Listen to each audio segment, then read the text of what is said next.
Downloads failing in Chrome? Let's fix it step by step in 1 minute.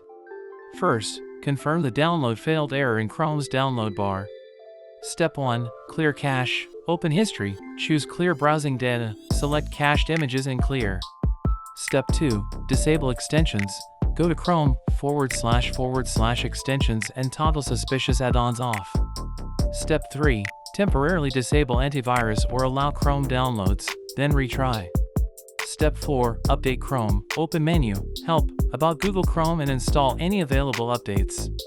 Step 5. Reset Chrome settings. Settings, reset and clean up. Restore settings to their original defaults.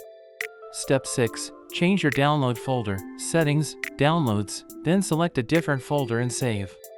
Quick checklist: clear cache, disable extensions, check antivirus, update, reset, and change download folder.